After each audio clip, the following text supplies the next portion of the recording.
नमस्कार दोस्तों, आप सभी का स्वागत है हमारे YouTube चैनल कोडिंग एक्सपर्ट पे, जहां हम आपके लिए लाए हैं बेसिक कंप्यूटर इंस्ट्रक्टर की ऑनलाइन क्लासेस। तो आज का जो वीडियो रहेगा हमारा, हम बात करेंगे डीबीएमएस के बारे में। हमारा टॉपिक चल रहा था, तो आज की वीडियो में जो हम कवर करने वाले हैं, जो टॉपिक्स है वो हमारे डेटाबेस डिजाइन के बारे में, कि डेटाबेस डिजाइन क्या होती है, डेटाबेस को किस तरीके से डिजाइन किया जाता है, उसके स्टेप क्या है डेटाबेस को डिजाइन करने के लिए, और इसका सबसे इंपॉर्टेंट टॉपिक है ईआर मॉडल। तो आज का वीडियो रहेगा हमारा database design, step of database design and the ER model. ER model क्या है, इन सभी के बारे में आज के वीडियो के में डिस्कस करेंगे। तो यदि अभी तक आपने हमारे चैनल को सब्सक्राइब नहीं किया है, तो सबसे पहले रिक्वेस्ट करना चाहूंगा कि हमारे चैनल को सब्सक्राइब कीजिए, ताकि जो भी वीडियोस हम रिलीज करते रहे आपको उसके बारे में नोटिफिकेशन मिलता रहे। साथ ही इस वीडियो को लाइक कीजिए, शेयर कीजिए और कमेंट कीजिए। तो बढ़ते हैं आगे आज ही के वीडियो में। सबसे पहले हम बात करेंगे कि डेटाबेस, एक्चुअल में डेटाबेस डिजाइन है क्या। तो बात करते हैं डेटाबेस डिजाइन क्या है। तो दोस्तों, बेसिकली डेटाबेस डिजाइन जैसे नाम है वैसे इसका काम है डिजाइन करना। किसका? डेटाबेस डिजाइन का। तो यहाँ पे जो कॉन्सेप्ट है डेटाबेस डिजाइन का, वो सिंपल सा क्या है आपका। तो डेटाबेस डिजाइन का जो सिंपल सा मतलब है वो सिंपल सा है, डेटाबेस को डिजाइन करना, किस तरीके से आपका डेटाबेस बनेगा, जो रिक्वायरमेंट्स है वो कैसे फुलफिल होगी, क्या आपकी रिक्वायरमेंट के अकॉर्डिंग डिजाइन क्या है, उसको डेवलप करना और उसको इम्प्लीमेंट करना for the entire database system, database management system. तो बेसिकली यदि मैं सिंपल से वर्ड्स में कहूँ तो डीबीएमएस का डिजाइनिंग का जो मतलब है वो बेसिकली लॉजिकल और फिजिकल मॉडल तैयार करना। डेटाबेस का लॉजिकल और फिजिकल मॉडल तैयार करना ही क्या कहलाता है? आपका डेटाबेस डिजाइन। कि आप अपना डेटाबेस को तैयार करने के लिए क्या लॉजिक लगाएंगे और फिजिकली वो कैसे इंप्लीमेंट होगा, ये सारा प्रोसेस जो ब्लूप्रिंट होता है वही क्या कहलाता है? डेटाबेस डिजाइन कहलाता है। तो बेसिकली डेटाबेस डिजाइन क्या है कि डीबीएमएस का एक तरीके का ब्लूप्रिंट है, जो आपको डायग्राम के थ्रू डिस्क्रिप्ट करेगा कि इस तरीके से हम डेटाबेस को डिजाइन कर सकते हैं। इसके लिए हमें ये हमारी रिक्वायरमेंट है, ये हमारी एंटिटी है, और किस तरीके से उन सबको आपस में हम क्या कर सकते हैं? मैपिंग कर सकते हैं। तो बेसिकली जो डेटाबेस डिजाइन का जो मतलब है वो है बेसिकली लॉजिकली और फिजिकली डिजाइन से मतलब है डीबीएमएस को किस तरीके से हम लॉजिकली और फिजिकली डिजाइन कर सकते हैं। ये मॉडल हमें बताता है कि आपको इस तरीके से डेटा को कनेक्ट करना है, ये लॉजिकल रहेंगे उनमें, और उसको किस तरीके से इंप्लीमेंट करना है, इन सभी के बारे में इंफॉर्मेशन हमें मिलती है डेटाबेस डिजाइन से। तो डेटाबेस डिजाइन के बारे में हम बात करेंगे। तो डेटाबेस डिजाइन के बारे में हम बात कर रहे हैं, तो अब जो बेसिक डेफिनेशन है वो आपको पता चल गई कि डेटाबेस डिजाइन करने का मतलब क्या है। कि डेटा को कंप्लीट डिजाइन करना या उसको डेवलप करना या इंप्लीमेंट करना पूरे complete entire database management system के लिए ही क्या कहलाता है? डेटाबेस मैनेजमेंट, डेटाबेस डिजाइन कहलाता है। अब हम बात करेंगे इसमें कि किस तरीके से हम डेटाबेस को डिजाइन कर सकते हैं, क्या क्या स्टेप होनी चाहिए डेटाबेस को डिजाइन करने के लिए। तो सबसे पहले हम बात करते हैं कि जो डेटाबेस हम जब डिजाइन कर रहे हैं, कोई भी आप डेटाबेस बना रहे हो तो उसका आपने ब्लूप्रिंट बनाया। लेट सपोज ब्लूप्रिंट बनाया, तो आपकी सबसे पहले आप देखोगे कि मेरे को क्या बनाना है, तो मेरी रिक्वायरमेंट क्या होगी। सबसे पहले हम गैदर करते हैं रिक्वायरमेंट कि क्लाइंट को क्या बनाना है, या जो भी कोई बना रहा है उसको डेटाबेस किस पर्पज से बनाना है, किस प्रकार बनाना है। तो सबसे पहले आप गैदर करोगे रिक्वायरमेंट। रिक्वायरमेंट गैदर करने के बाद उस रिक्वायरमेंट का एनालिसिस करोगे कि जो रिक्वायरमेंट है उसको किस तरीके से एनालिसिस किया जाए। आफ्टर एनालिसिस करने के बाद में आप उसको क्या करोगे? आप उसकी डेटा मैपिंग करोगे। क्या करोगे? कॉन्सेप्चुअल डेटा मैपिंग करोगे। कॉन्सेप्चुअल डेटा मैपिंग का मतलब है क्या क्या चीजों की आपको उसके बनाने के लिए रिक्वायरमेंट है, क्या एंटिटी है, क्या रिलेशनशिप होगी, इन सब के बारे में आप इंफॉर्मेशन गैदर करोगे, उस पर रिसर्च करोगे, एनालिसिस करोगे कि ये रिलेशनशिप हमें चाहिए। उसके बाद में आपका आता है data model mapping. Data model mapping आपको बताता है बेसिकली कि क्या लॉजिकल रिलेशंस रहने वाले हैं, दो एंटिटी यदि आपस में कनेक्ट हो रही है तो उनका क्या लॉजिकल रिलेशन रहेगा, कितने रिलेशन रहेंगे, ये सब आपको जो लॉजिकली डिफाइंड होगा कि किस तरीके से वर्क करेगा आपका डेटाबेस, ये आपका बताता है डेटा मॉडल मैपिंग। इसके बारे में हम कहाँ से बात करेंगे? डेटा मॉडल मैपिंग के बारे में। और लास्ट में जो टोटल इंप्लीमेंट होगा कि किस तरीके से ये जो यूजर को है, जो क्लाइंट है, उसको किस तरीके से विजिबल होगा, इसका फिजिकल व्यू क्या होगा, that is non physical database design. मतलब इसका फ्रंट एंड किस तरीके से वर्क करेगा वो आपको दिखाता है आपका फिजिकल डेटाबेस डिजाइन। तो दोस्तों, इन स्टेप्स के बारे में वन बाय डिस्कस करते हैं। तो सबसे पहले हम बात करेंगे कि जब भी हम कोई डेटाबेस बनाएंगे तो उसके लिए हमें क्या करना पड़ेगा। सबसे पहले हम डेटा को कलेक्ट करेंगे और उसको एनालिसिस करेंगे। तो डेटा को कलेक्ट करना और एनालिसिस करने का मतलब क्या है कि सबसे पहले रिक्वायरमेंट कलेक्ट करना। क्या कलेक्ट करना? डेटा मतलब रिक्वायरमेंट। तो जो रिक्वायरमेंट सबसे पहले हम कलेक्ट करेंगे रिक्वायरमेंट कि किसके लिए किस पर्पज से हमें डेटाबेस बनाना है, हमारी रिक्वायरमेंट क्या है। तो जो सबसे पहला मेन जो टास्क होता है वो होता है आपका रिक्वायरमेंट, क्योंकि रिक्वायरमेंट कलेक्ट करने के बाद ही आप क्या बना सकते हो, डेटाबेस बना सकते हो। जब तक आपको किसी भी प्रोसेस की रिक्वायरमेंट नहीं पता होगी तब तक आप कुछ भी नहीं कर सकते हो। तो सबसे पहले जो बेसिक स्टेप है वो है रिक्वायरमेंट को जानना। वो क्या है, रिक्वायरमेंट को जानना। तो यहाँ पे डेटा कलेक्शन का मतलब क्या है, बेसिकली रिक्वायरमेंट को जानना ही क्या कहलाता है, आपका डेटा कलेक्शन कहलाता है। डेटा कलेक्शन का मतलब है आपकी रिक्वायरमेंट को जानना, डेटा कलेक्शन कहलाता है। इसके साथ साथ उस डेटा की क्या करेंगे, हम एनालिसिस करेंगे। तो डेटाबेस डिजाइन क्या बताएगी, जो क्लाइंट है, जो यूजर है, उसकी प्रेजेंट और फ्यूचर की नीड क्या है, किस लिए वो ये डेटाबेस डेवलप कर रहा है, इन सभी के बारे में जो भी इंफॉर्मेशन हमें मिलेगी वो मिलेगी डेटा कलेक्शन से।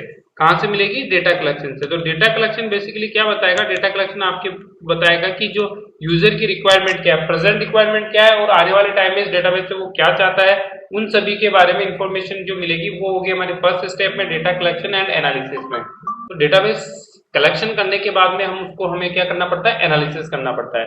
डेटा को एनालिसिस करना मतलब डेटा का जो है आपको किस तरीके का डेटा चाहिए, उससे कंप्लीट रिक्वायरमेंट को फुलफिल करने के लिए कैसे उनके बीच में रिलेशंस होंगे, इन सबको सारा एनालिसिस किया जाता है। That is not data collection and analysis. इन सब के बाद में जब आप डेटा कलेक्शन और एनालिसिस कर लोगे तो जो सेकंड स्टेप आती है that is conceptual database design. Conceptual database designing जो है वो आपको बताता है कि इसके बारे में, आपके डेटा के कॉन्सेप्चुअल डिस्कशन के बारे में, डिजाइन के बारे में। तो कॉन्सेप्चुअल बेसिकली मतलब क्या है, कॉन्सेप्चुअल का मतलब है कि क्या एंटिटीज इसमें यूज करोगे, क्या एंटिटीज के बीच में रिलेशनशिप होगा, क्या ऑब्जेक्ट्स होंगे, ये सारा हमें पता चलता है कॉन्सेप्चुअल डेटाबेस डिजाइन में। तो कॉन्सेप्चुअल डेटाबेस डिजाइन का मतलब है आपकी एंटिटीज को गैदर करना, उन एंटिटीज के बीच में क्या रिलेशनशिप होगा उसको फाइंड आउट करना, ये सारा आपका किसमें होगा, कॉन्सेप्चुअल डेटाबेस डिजाइन में। तो कॉन्सेप्चुअल डेटाबेस डिजाइन बेसिकली देखा जाए तो क्या है, एक तरीके का डायग्रामेटिकली रिप्रेजेंटेशन है यूजर को समझने के लिए। फॉर एग्जांपल जैसे कि हम डिस्कस करेंगे कि एक एग्जांपल होता है कॉन्सेप्चुअल डेटाबेस डिजाइन का, that is ER model, entity relationship model. Entity relationship model basically conceptual database design में से ही आता है, जो आपको बताता है, डिस्क्राइब करता है कि किस तरीके से हम उस डेटाबेस को ग्राफिकली रिप्रेजेंट कर सकते हैं, डायग्राम के फॉर्म में रिप्रेजेंट कर सकते हैं। मतलब आपको क्या करना है, जैसे कि आप कोई डेटाबेस बना रहे हैं, हम जैसे स्टूडेंट मैनेजमेंट का बना रहे हैं, तो यहाँ पे हमें एंटिटीज कैलकुलेट करनी पड़ेगी। क्या क्या, जैसे स्टूडेंट एंटिटी है, स्टूडेंट के बारे में इंफॉर्मेशन, टीचर की एंटिटी है, प्रिंसिपल की एंटिटी है, इन सब की एंटिटीज गैदर करनी पड़ेगी। उनके बीच में क्या रिलेशनशिप होगा वो भी हम डिस्कस करेंगे आगे, कि उनके बीच में रिलेशनशिप को एक्सप्लेन करना, ये सब किसमें होता है, आपका कॉन्सेप्चुअल डेटाबेस डिजाइन के अंदर होता है। तो कॉन्सेप्चुअल डेटाबेस डिजाइन जो है बेसिकली आपको बताती है किसके बारे में, कॉन्सेप्ट के बारे में, कि इस डिजाइन का बेसिकली कॉन्सेप्ट ये होगा, ये एंटिटीज इसमें यूज होगी, ये रिलेशनशिप इसमें बनेंगे, इन सभी के बारे में जो इन्फॉर्मेशन मिलती है हमें वो कॉन्सेप्चुअल डेटाबेस डिजाइन से मिलती है। अब है data model mapping. Data model mapping को हम बेसिकली बोलते हैं आपका लॉजिकल डेटाबेस डिजाइन भी बोल सकते हैं, इसको हम क्या बोल सकते हैं, लॉजिकल डेटाबेस डिजाइन भी बोल सकते हैं, जो बेसिकली किसके लिए यूज होती है, कि डेटा को मैपिंग करने के लिए। कॉन्सेप्चुअल डेटाबेस डिजाइन जो है वो आपके जो डेटा गैदर किया आपने स्टेप 1 और स्टेप 2 से, डेटा को कलेक्ट करके उसको एनालिसिस करके करना, और एंटिटी जो है उनकी रिलेशनशिप करना, उनको लॉजिकली कैसे कनेक्ट किया जाए, कैसे उनको मैपिंग किया जाए, ये सारा किसके थ्रू पॉसिबल होगा, डेटा मॉडल मैपिंग के थ्रू। किसके थ्रू पॉसिबल होगा, डेटा मॉडल मैपिंग के थ्रू पॉसिबल होगा। तो ये basically physical data model mapping जो है उसका काम क्या है, एक्चुअल में जो डेटा आपने जो फर्स्ट 2 स्टेप में जो भी टास्क परफॉर्म किया उसको इम्प्लीमेंट करने का काम, मतलब डेटा कलेक्शन किया है और कॉन्सेप्चुअल डेटाबेस जो डिजाइन किया है उसको इम्प्लीमेंट करना, यही क्या कहलाता है, डेटा मॉडल मैपिंग कहलाता है। तो यहाँ पे डेटा मॉडल मैपिंग का मतलब सिंपल सा क्या हुआ, कि इससे पहले जो भी स्टेप थी, मतलब डेटा का डिजाइन करना, कलेक्शन करना, इन सब को इम्प्लीमेंट कैसे करना है वो हमें दिखाता है डेटा मॉडल मैपिंग के थ्रू होता है। वो किसके थ्रू होता है, डेटा मॉडल मैपिंग के थ्रू पॉसिबल है। देन उसके बाद में फिजिकल डेटाबेस डिजाइन की, इन सबको कंप्लीट करने के बाद में बेसिकली जो फ्रंट एंड है यूजर को वो किस तरीके से दिखेगा, उसका फिजिकल व्यू क्या होगा, ये हमें बताता है फिजिकल डेटाबेस डिजाइन, कि जो हमारी रिक्वायरमेंट थी उसके अकॉर्डिंग हमारा जो डेटाबेस का व्यू होगा वो यूजर के लिए किस तरीके से होगा, उसका एक्चुअल में फिजिकल व्यू क्या होगा, वो होगा फिजिकल डेटाबेस डिजाइन, कि यूजर को फिजिकली ये इस फॉर्म में दिखेगा, वो इस तरीके से इस पे वर्क कर सकता है। That is not physical database design. इसके बाद में इसका जो सबसे इंपॉर्टेंट पार्ट है that is ER model, entity relationship model, जो कि किसमें हमने बात की थी, ईआर मॉडल की हमने बात की थी कॉन्सेप्चुअल डेटाबेस डिजाइन में। तो कॉन्सेप्चुअल डेटाबेस डिजाइन ही बेसिकली आपको बताएगा किसके बारे में, ईआर मॉडल के बारे में, एंटिटी रिलेशनशिप मॉडल के बारे में। तो हमारा जो नेक्स्ट टॉपिक है वो रहेगा ईआर मॉडल की एंटिटी रिलेशनशिप मॉडल क्या है, कितने टाइप्स के एंटिटी रिलेशनशिप मॉडल्स है, या फिर इसमें एंटिटी क्या होती है, रिलेशंस कैसे बनते हैं, इन सभी के बारे में हम बात कर रहे हैं। तो नेक्स्ट जो हमारा टॉपिक है वो that is ER model, entity relationship model. तो आइए दोस्तों अब बात करते हैं ईआर मॉडल की, जो सबसे इंपॉर्टेंट टॉपिक है आपका इस वीडियो का, ईआर मॉडल, जिसे हम बोलते हैं एंटिटी रिलेशनशिप मॉडल। आपका एंटिटी रिलेशनशिप मॉडल बेसिकली जो दिया था पीपी चेन ने दिया था। एंटिटी रिलेशनशिप मॉडल सबसे पहले जो डिस्कवर किया था वो था पीपी चेन। पीपी चेन एक साइंटिस्ट थे जिन्होंने सबसे पहले किसका डेवलप किया था, इस ईआर मॉडल का डेवलप किया था। यहाँ ई का मतलब है एंटिटी, ई का मतलब है एंटिटी और आर का मतलब है रिलेशनशिप। अब आप बात करेंगे कि एंटिटी क्या होती है और उनके बीच रिलेशन क्या होता है, उसके बारे में हम बात करें। एंटिटी सबसे पहले हमारा बात आएगी एंटिटी। तो ईआर मॉडल की डेफिनेशन सबसे पहले बताए, एंटिटी रिलेशनशिप मॉडल बेसिकली जो डिस्क्राइब करता है, क्या डिस्क्राइब करता है, स्ट्रक्चर ऑफ ए डेटाबेस, कि डेटाबेस का स्ट्रक्चर क्या होगा, ब्लूप्रिंट क्या होगा, उसका डायग्रामिकल कैसे रिप्रेजेंट किया जाएगा, that is non entity relationship model. क्योंकि हमने देखा था कि एंटिटी रिलेशनशिप मॉडल किसका पार्ट है, डेटाबेस डिजाइन का। तो डेटाबेस कैसे डिजाइन होगा, उसका ब्लूप्रिंट क्या होगा, तो सबसे ज्यादा जो ब्लूप्रिंट में यूज होने वाला पार्ट है वो होता है आपका ईआर मॉडल। वो क्या होता है, ईआर मॉडल। तो ईआर मॉडल बेसिक स्ट्रक्चर है, आप कह सकते हो किसी भी डेटाबेस को बनाने के लिए जो ग्राफिकल रिप्रेजेंट करने का जो वे है वो होता है आपका ईआर मॉडल। वो क्या होता है, ईआर मॉडल। तो किसी भी डेटाबेस को यदि ग्राफिकली डायग्रामिकली आप रिप्रेजेंट कर रहे हो उसको हम बोलते हैं ER model, entity relationship model. Entity relationship model क्या करेगा, डेटा एलिमेंट्स और उनके रिलेशनशिप के बारे में बताएगा। तो ये बेसिकली किसके लिए यूज होता है, डेटा आइटम और रिलेशनशिप्स को डिफाइन करने में यूज होता है। तो एक ही एंटिटी के कितने डेटा आइटम्स होंगे, उनके बीच में क्या रिलेशनशिप होगा, उनको डिफाइन करने के लिए हम ईआर मॉडल का यूज करते हैं। तो ईआर मॉडल जो है वो मिलकर बना होता है बहुत सारे कंपोनेंट से।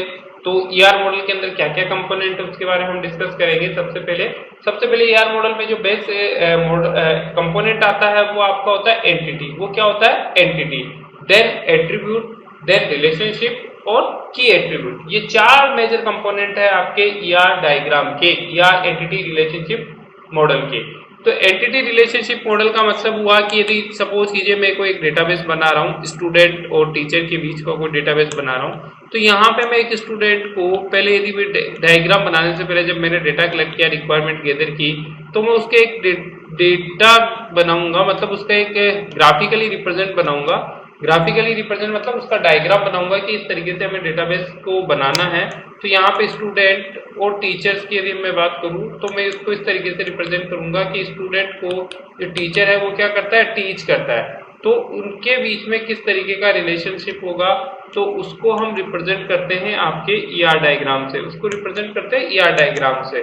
तो ईआर डायग्राम बेसिकली कई सारे सिंबल्स का कॉम्बिनेशन होता है जिनका अलग अलग अपना अपना मतलब होता है। उन सभी सिंबल्स की भी हम बात करेंगे। तो यहाँ पे ये जो आपको एक सिंपल सा छोटा सा मैंने एक एग्जांपल के थ्रू समझाया ईआर मॉडल को। यहाँ पे एक स्टूडेंट और एक टीचर के बीच में टीच का रिलेशनशिप है। किसका रिलेशनशिप है, टीच का। तो यदि स्टूडेंट और टीचर के जो रिलेशन को, मतलब यदि इसको मैं किसी डेटाबेस के थ्रू रिप्रेजेंट करूं तो इस तरीके से उसका डायग्राम दिखेगा कि एक एंटिटी है स्टूडेंट, दूसरी एंटिटी है टीचर, और ये दोनों आपस में किस रिलेशन से कनेक्टेड है, टीच के थ्रू।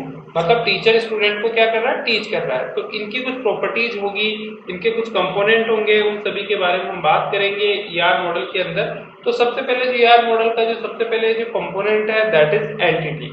सबसे पहले हम बात करते हैं कि एक्चुअल में एंटिटी है क्या, क्योंकि आपका जो डिजाइन करने का जो मॉड्यूल है वो है एंटिटी रिलेशनशिप मॉडल, उसको हम बोलते ही एंटिटी रिलेशनशिप मॉडल।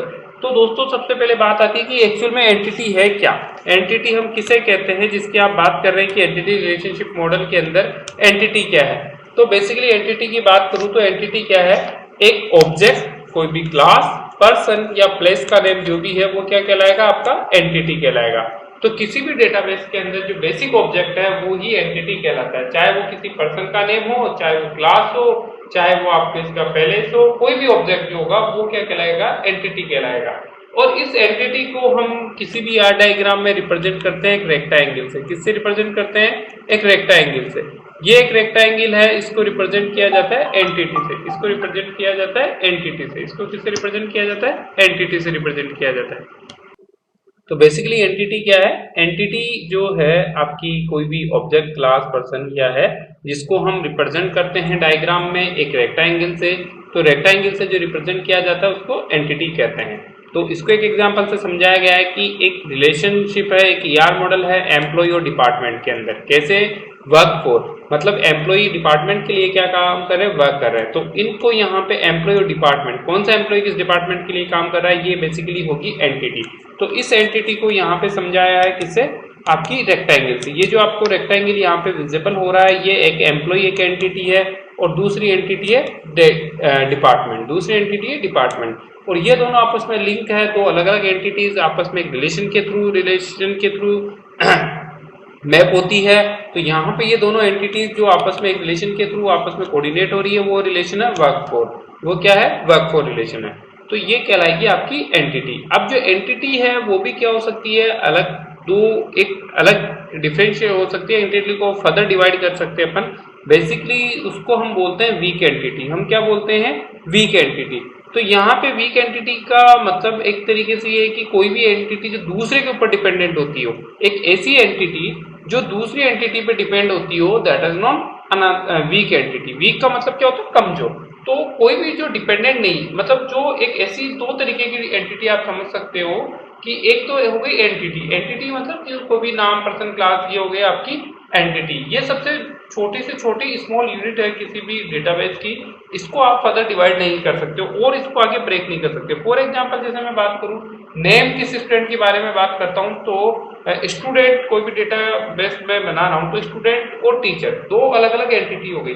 अब यहाँ पे इसको आप फर्दर डिवाइड नहीं कर सकते हो। हाँ, स्टूडेंट और टीचर के एट्रीब्यूट्स अलग हो सकते हैं पर वो डिवाइड नहीं हो सकते। स्टूडेंट से कम इसमें और कुछ नहीं हो सकता।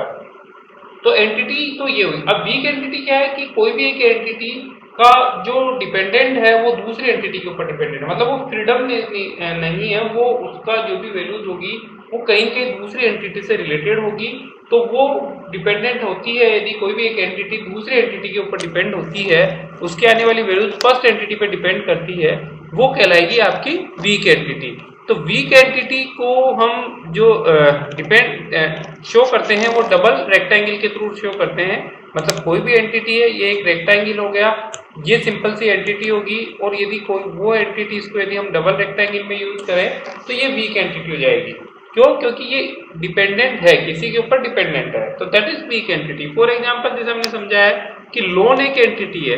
लोन एक एंटिटी है और जो उसकी इंस्टॉलमेंट है वो बेसिकली किसके ऊपर डिपेंड करती है?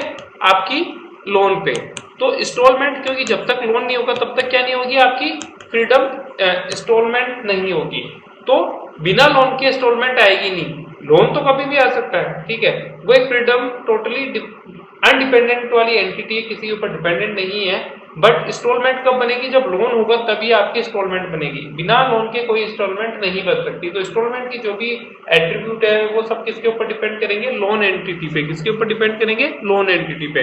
तो यहाँ पे इंस्टॉलमेंट क्या कहलाएगी? Weak entity. तो वीक एंटिटी का सिंपल सा मतलब क्या है कि जो एंटिटी दूसरी एंटिटी के ऊपर डिपेंड करती है, आने वाली वैल्यू दूसरे पे डिपेंडेंट होती है, वो कहलाती है आपकी वीक एंटिटी। वो क्या कहलाती है? Week entity. तो इस पे हमने देखा कि एंटिटी क्या है और वीक एंटिटी क्या है। एंटिटी सबसे स्मॉलेस्ट पार्ट कह सकते हो आप डेटाबेस का, जिसको फर्दर डिवाइड नहीं किया सकता। ये किसी का नाम, प्लेस, पर्सन, कुछ भी हो सकता है, इसको हम एंटिटी कहते हैं। वीक एंटिटी इसी का पार्ट होगा। वीक एंटिटी का मतलब क्या होगा? वीक एंटिटी का जो बेसिकली मतलब है वो एक ऐसी एंटिटी जो किसी और दूसरे के ऊपर डिपेंडेंट होती हो, वो कहलाती है आपकी वीक एंटिटी। उसके बाद में जो दूसरा इंपॉर्टेंट पार्ट आता है कि कोई भी एंटिटी है वो क्या होगी? उसकी बहुत सारी प्रॉपर्टीज होती है। उसकी क्या होती है? प्रॉपर्टीज होती है, और उसको हम बोलते हैं एट्रीब्यूट। तो ईआर मॉडल का जो सबसे दूसरा इंपॉर्टेंट पार्ट है दैट इज एट्रीब्यूट। वो क्या है? एट्रीब्यूट। एट्रीब्यूट क्या होता है दोस्तों? एट्रीब्यूट बेसिकली प्रॉपर्टी है। किसी भी एंटिटी को डिस्क्राइब करने के लिए उसकी प्रॉपर्टी की जो रिक्वायरमेंट होती है वही क्या कहलाता है? आपका एट्रीब्यूट कहलाता है। वो क्या कहलाता है? एट्रीब्यूट कहलाता है। तो कोई भी एंटिटी को कैसे डिस्क्राइब करोगे? वो उसकी प्रॉपर्टी के थ्रू डिस्क्राइब होता है। कि आज आप किसी पर्सन को जानना चाह रहे हो, उसके बारे में नॉलेज लेना चाहोगे, तो उसकी कंप्लीट इंफॉर्मेशन उसकी प्रॉपर्टी या उसके पूरे बिहेवियर से हमें पता लगती है। तो वो उसकी होगा एट्रीब्यूट की किस तरीके का एट्रीब्यूट है, ये पर्सन किस लाइक है, कैसा है, कैसे वर्क करता है, तो ये कहलाएगा एट्रीब्यूट। और किसी भी एंटिटी की जो एट्रीब्यूट है उसको हम रिप्रेजेंट करते हैं एलिप्स से। कोई भी एंटिटी का जो एट्रीब्यूट होगा उसको रिप्रेजेंट किया जाता है एलिप्स से। मतलब ये एलिप्स यदि कोई है तो ये क्या कहलाएगा, आपका एक तरीके का एट्रीब्यूट कहलाएगा। ये एक एट्रीब्यूट हो गया। ये क्या हो गया दोस्तों, एट्रीब्यूट हो गया।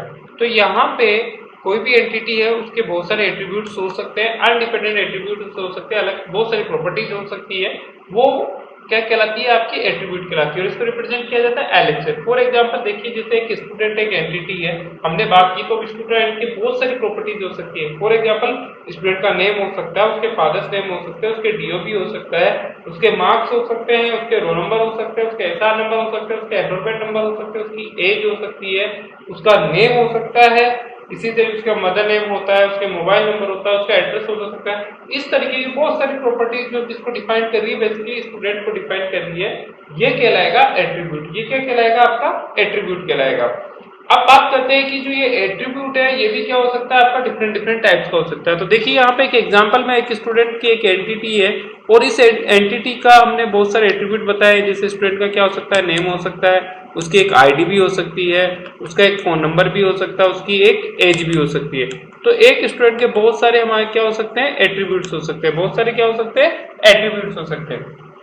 ये जो एट्रीब्यूट्स है वो भी वैल्यू के अकॉर्डिंग कई सारे टाइप के हो सकते हैं। तो हम बात करते हैं कि types of attributes. Types of attributes की जब हम बात करें तो बेसिकली है, पहला simple attribute, composite attribute, derived attribute, single value attribute और multi value attribute. Basically 5 type के आपके एट्रीब्यूट्स होते हैं जो डिपेंड करते हैं वैल्यूज के ऊपर। तो पहला सिंपल एट्रीब्यूट, दूसरा composite attribute, derived attribute, single value attribute और मल्टीपल वैल्यू एट्रीब्यूट। अब आप पूछेंगे कि ये एट्रीब्यूट तो आपने बता दिया कि प्रॉपर्टी होती है, बट ये प्रॉपर्टी जो है वो डिपेंड करती है वैल्यूज पे। तो ये वैल्यूज कैसे कैसे हो सकती है, उसके अकॉर्डिंग हम बात करते हैं एट्रीब्यूट के बारे में।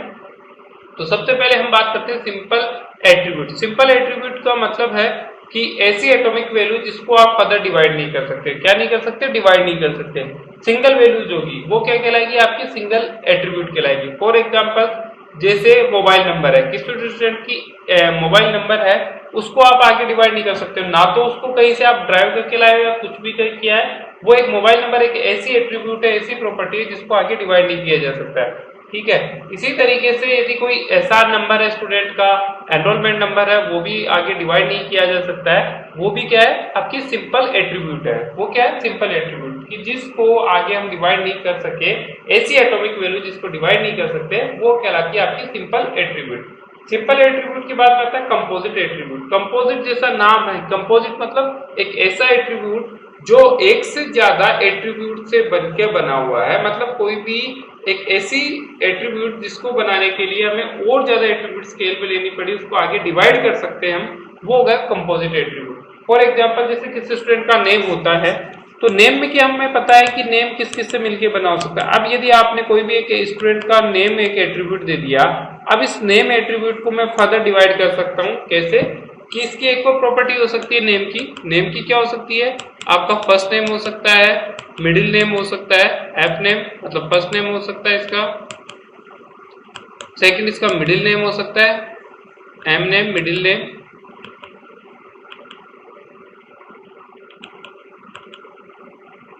और इसका क्या हो सकता है, लास्ट नेम भी हो सकता है, और इसका क्या हो सकता है, लास्ट नेम भी हो सकता है।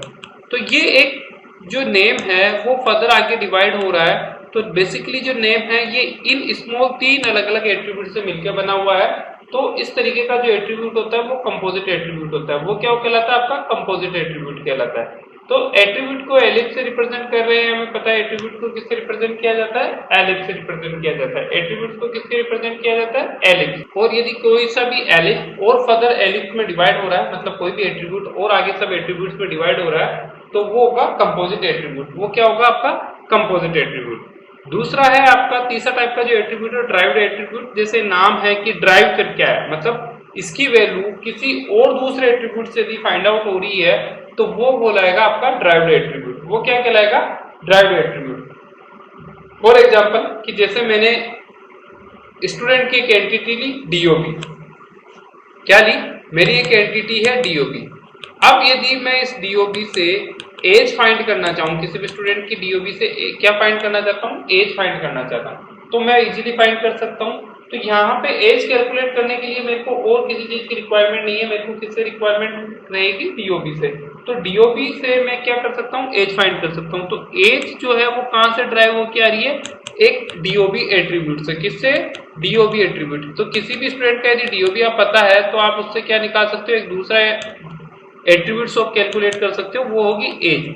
ऐसे ही यदि हम बात करें कि एम्प्लॉय की सैलरी है, तो उस सैलरी से यदि आप एवरेज सैलरी कैलकुलेट करना चाहो तो भी वो आप किससे कैलकुलेट कर सकते हो, उस सैलरी से एवरेज सैलरी, उसकी टोटल यदि मैं आप करना चाहूँ, उसकी टोटल मंथ की सैलरी से एवरेज कैलकुलेट करना चाहो, तो ये जो एवरेज सैलरी है वो डिपेंड करती है टोटल सैलरी पे। तो यहाँ पे सेम ऐसा ही ड्राइव एट्रीब्यूट, जिसका डायरेक्ट आंसर नहीं होगा बट वो किसी दूसरे एट्रीब्यूट के थ्रू फाइंड आउट की जा सकती है, उसकी वैल्यू दूसरे एट्रीब्यूट्स के थ्रू फाइंड आउट की जा सकती है, तो उस एट्रीब्यूट को हम बोलते हैं ड्राइव एट्रीब्यूट। उसको हम क्या बोलते हैं, ड्राइव एट्रीब्यूट। तो ड्राइव एट्रीब्यूट की क्या वैल्यू जो है वो फिजिकल डेटाबेस में कहीं पे भी एग्जिस्ट नहीं होती है, ये किसी न किसी दूसरे एट्रीब्यूट से क्या किया जाता है, ड्राइव किया जाता है। फॉर एग्जाम्पल जैसे एज। इसी तरीके से single value attribute, single value attributes है वो सिंगल वैल्यू कंटेन करता है, जैसे security number, CR, SR number, serial number, ये सब सिंगल वैल्यू एट्रीब्यूट्स है जो केवल और केवल सिंगल वैल्यू आपकी कंटेन कर रहा है, एक सिंगल वैल्यू इसमें आ रही है। Multiply value attribute, multiply value attribute का मतलब है जो more than one values calculate कर होल्ड करता हो। फॉर एग्जांपल जैसे आपने मोबाइल नंबर एक एट्रीब्यूट रखा, स्टूडेंट का क्या है, मोबाइल नंबर एक एट्रीब्यूट है, बट इस मोबाइल नंबर की जो वैल्यू होगी, हो सकता है एक स्टूडेंट के पास 2 से ज्यादा मोबाइल हो, तो यहाँ पे इसकी जो वैल्यू होगी वो 2 से ज्यादा हो रही है, मतलब एक एट्रीब्यूट की जो वैल्यूज है वो मल्टीपल हो रही है, मल्टी वैल्यूज हो रही है, वो कहलाएगा आपका मल्टी वैल्यूज एट्रीब्यूट। तो देखिए दोस्तों, आज हमने ईआर मॉडल के बारे में डिस्कस किया, बेसिकली एंटिटी रिलेशनशिप के मॉडल के बारे में डिस्कस किया, डिजाइन, डेटाबेस डिजाइन के बारे में डिस्कस किया, और उस ईआर मॉडल के भी हमने बेसिक कंपोनेंट्स के बारे में डिस्कस किया कि ईआर मॉडल किस किस से मिलकर बना होता है। ईआर मॉडल जो बना होता है वो एट्रीब्यूट, रिलेशनशिप और आपका एंटिटी और की एट्रीब्यूट से मिलकर बना होता है। इस ईआर मॉडल में भी हमने देखा कि जो ईआर मॉडल का जो उद्भव किया था, जो सबसे पहले ईआर मॉडल का जिसने यूज किया था वो थे आप पीपी चैन थे, वो उन्होंने सबसे पहले ईआर मॉडल का यूज किया। और उसके बाद में हमने वीडियो में देखा कि एंटिटी क्या है, एंटिटी की टाइप क्या है, वीक एंटिटी और एंटिटी। और इसी तरीके से दूसरा कॉन्सेप्ट था एट्रीब्यूट। एट्रीब्यूट्स के जो टाइप्स है वो भी अलग अलग होते हैं, क्योंकि वैल्यूज, एट्रीब्यूट्स का मतलब होता है वैल्यू, और ये वैल्यूज अलग अलग डिफाइंड तरीके से कैलकुलेट की जा रही है। तो ये सिंपल भी हो सकता है, कंपोजिट भी हो सकता है, ड्राइव भी हो सकता है, सिंगल वैल्यू, मल्टीपल वैल्यूज भी हो सकता है। तो आज के वीडियो में दोस्तों इतना ही है। अब कल के वीडियो में हम बात करेंगे रिलेशनशिप कि ईआर मॉडल में रिलेशनशिप क्या होता है, की एट्रीब्यूट्स क्या होता है, कि प्राइमरी की क्या होती है, फॉरेन की क्या होती है, इसके बारे में बात करेंगे, कोऑर्डिनेटिंग के बारे में बात करेंगे रिलेशनशिप की। तो इसी के साथ मैं आपसे और रिक्वेस्ट करना चाहूंगा, यदि अभी तक आपने हमारे चैनल को सब्सक्राइब नहीं किया तो हमारे चैनल को सब्सक्राइब कर लीजिए, और यदि हमारी वीडियो आपको अच्छी लग रही है तो इसको लाइक कीजिए, शेयर कीजिए और अपने कमेंट कीजिए। आपके कमेंट हमें मिलते रहेंगे तो हम हमारी वीडियोस और ज्यादा आपके लिए इम्प्रूव कर सकते हैं। धन्यवाद दोस्तों।